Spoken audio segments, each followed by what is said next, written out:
7. That's why I sewed you up. It was 5:30. I walked around a few blocks until I came to an unlighted electric sign that said Hotel Crawford. Climbed a flight of steps to the second floor office, registered, left a call for 10 o'clock, was shown into a shabby room, moved some of the scotch from my flask to my stomach, and took old Elihu's $10,000 check and my gun to bed with me. At 10, I dressed, went up to the First National Bank, found young Aubrey, and asked him to certify Wilson's check for me. He kept me waiting a while. I suppose he phoned the old man's residence to find out if the check was on the up and up. Finally, he brought it back to me, properly scribbled on. I sponged an envelope, put the old man's letter and check in it, addressed it to the agency in San Francisco, stuck a stamp on it, and went out and dropped it in the mailbox on the corner. Then I returned to the bank and said to the boy, "Now, tell me why you killed him." He smiled and asked, "Cock Robin or President Lincoln?" "You're not going to admit offhand that you killed Donald Wilson?" "I don't want to be disagreeable," he said, still smiling, "but I'd rather not." "That's going to make it bad," I complained. "We can't stand here and argue very long without being interrupted. Who's the stout party with cheaters coming this way?" The boy's face pinkened. He said, "Mr. Dritten, the cashier." "Introduce me." The boy looked uncomfortable, but he called the cashier's name. Dritten, a large man with a smooth pink face, a fringe of white hair around an otherwise bald pink head, and rimless nose glasses, came over to us. The assistant cashier mumbled the introductions. I shook Dritten's hand without losing sight of the boy. "I was just saying," I addressed Dritten, "that we ought to have a more private place to talk in. He probably won't confess till I've worked on him a while, and I don't want everybody in the bank to hear me yelling at him." "Confess?" The cashier's tongue showed between his lips. "Sure." I kept my face, voice, and manner bland, mimicking Noonan. "Didn't you know that Aubrey is the fellow who killed Donald Wilson?" A polite smile at what he thought an asinine joke started behind the cashier's glasses and changed to puzzlement when he looked at his assistant. The boy was rouge red, and the grin he was forcing his mouth to wear was a terrible thing. Dritten cleared his throat and said heartily, "It's a splendid morning. We've been having splendid weather." "But isn't there a private room where we can talk?" I insisted. Dritten jumped nervously and questioned the boy. What is this?" Young Aubrey said something nobody could have understood. I said, "If there isn't, I'll have to take him down to City Hall." Dritten caught his glasses as they slid down his nose, jammed them back in place, and said, "Come back here." We followed him down the length of the lobby, through a gate, and into an office whose door was labeled President. Old Elihu's office. Nobody was in it. I motioned Aubrey into one chair and picked another for myself. The cashier fidgeted with his back against the desk, facing both of us. "Now, sir, will you explain this?" he said. "We'll get around to that," I told him, and turned to the boy. "You're an ex-boyfriend of Dinah's who was given the air. You're the only one who knew her intimately, who could have known about the certified check in time to phone Mrs. Wilson and Thaler. Wilson was shot with a .32. Banks like that caliber. Maybe the gun you used wasn't a bank gun, but I think it was. Maybe you didn't put it back. Then there'll be one missing. Anyway, I'm going to have a gun expert put his microscopes and micrometers on the bullets that killed Wilson and bullets fired from all the bank guns." The boy looked calmly at me and said nothing.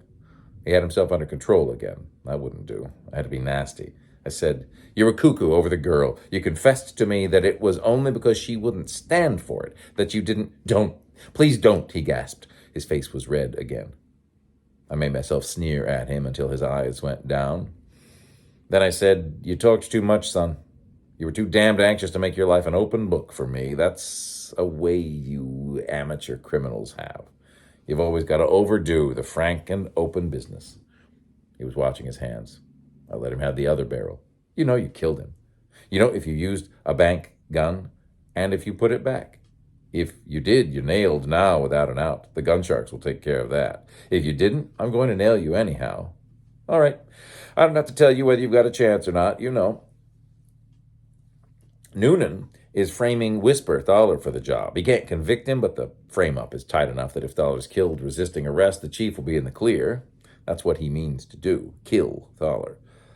Thaler stood off the police all night in his King Street joint. He's still standing them off, unless they've got to him. First copper that gets to him, Exit dollar. If you figure you've got a chance to beat your rap, and if you want to let another man be killed on your account, that's your business. But if you know you haven't got a chance, and you haven't, if the gun can be found, for God's sake, give dollar one by clearing him. I'd like... Aubrey's voice was an old man's. He looked up from his hands, saw Dritton, said, I'd like... again, and stopped. Where's the gun? I asked. In Harper's cage, the boy said. I scowled at the cashier and asked him, will you get it? He went out as if he were glad to go. I didn't mean to kill him, the youngster said. I don't think I meant to. I nodded encouragingly, trying to look solemnly sympathetic. I don't think I meant to kill him, he repeated, though I took the gun with me. You were right about my being cuckoo over Dinah.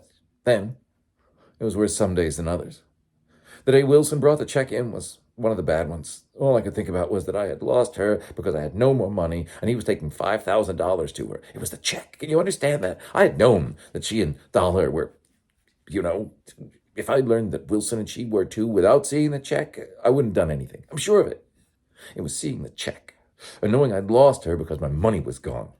I watched her house that night and saw him go in. I was afraid of what I might do because it was one of the bad days, and I had the gun in my pocket.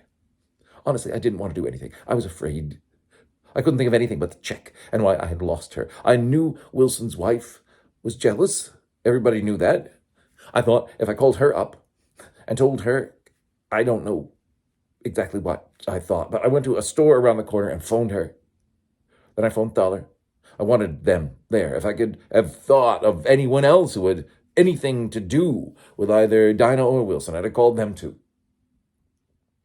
And I went back and watched Dinah's house again. Mrs. Wilson came, and then Dollar, and both of them stayed there watching the house. I was glad of that. Within there, I wasn't so afraid of what I might do. After a while, Wilson came out and walked down the street. I looked up at Mrs. Wilson's car, and at the doorway where I knew Dollar was, neither of them did anything, and Wilson was walking away. I knew then why I had wanted them there. I had hoped they would do something, and I wouldn't have to. But they didn't, and he was walking away.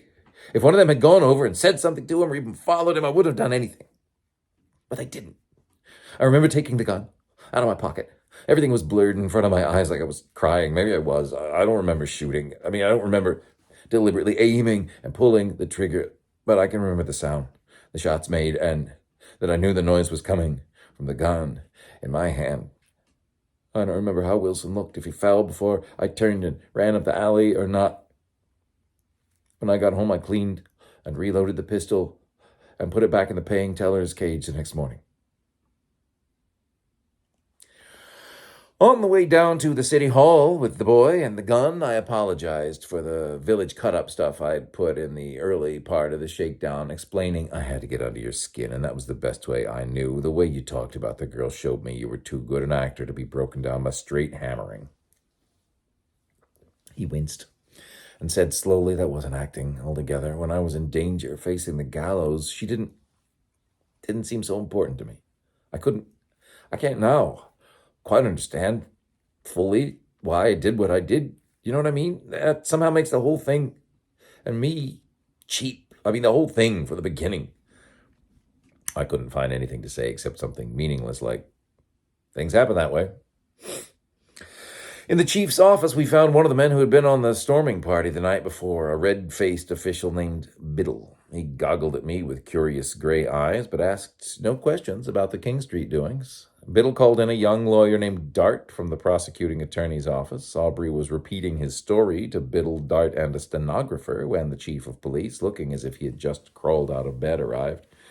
Well, it certainly is fine to see you, Noonan said, pumping my hand up and down while patting my back. By God, you had a narrow one last night, the rats. I was dead sure they'd got you till we kicked in the doors and found the joint empty. Tell me how the son of a guns got out of there.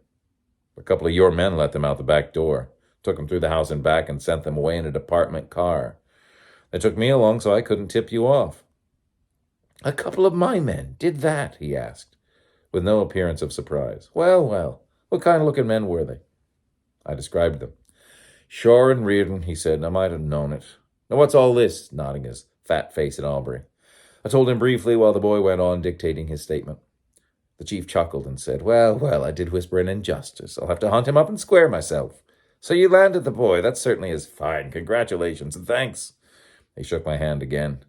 You'll not be leaving our city now, will you? Not just yet. That's fine, he assured me. I went out for breakfast and lunch. Then I treated myself to a shave and a haircut, sent a telegram to the agency asking to have Dick Foley and Mickey Linehan shipped to Personville, stopped in my room for a change of clothes, and sent out for my client's house. Old Ellie was wrapped in blankets in an armchair at a sunny window. He gave me a stubby hand and thanked me for catching his son's murderer. I made some more or less appropriate reply. I didn't ask him how he had got the news. The check I gave you last night, he said, is only fair pay for the work you have done. Your son's check more than covered that. Then call mine a bonus. The Continental's got rules against taking bonuses or rewards, I said. His face began to redden. Well, damn it, you haven't forgotten that your check was to cover the cost of investigating crime and corruption in Personville, have you? I asked. That was nonsense, he snorted. We were excited last night. That's called off. Not with me. He threw a lot of profanity around. Then, it's my money, and I won't have it wasted on a lot of damn foolery. If you won't take it for what you've done, give it back to me. Stop yelling at me, I said. I'll give you nothing except a good job of city cleaning. That's what you bargained for, and that's what you're going to get. You know now that your son was killed by young Albury and not by your playmates. They know now that Thaler wasn't helping you double-cross them. With your son dead, you've been able to promise them that the newspapers won't dig up any more dirt. All's lovely and peaceful again. I told you, I expected something like that. That's why I sewed you up. And you are sewed up. The check has been certified, so you can't stop payment. The letter of authority may not be as good as a contract, but you'll have to go into court to prove that it isn't. If you want that much of that kind of publicity, go ahead. I'll see that you get plenty. Your fat chief of police tried to assassinate me last night. I don't like that. I'm just mean enough to want to ruin him for it. Now I'm going to have my fun. I've got $10,000 of your money to play with. I'm going to use it, opening Poisonville up from Adam's apple to ankles. I'll see that you get my reports as regularly as possible. I hope you enjoy them. And I went out of the house with his curses sizzling around my head.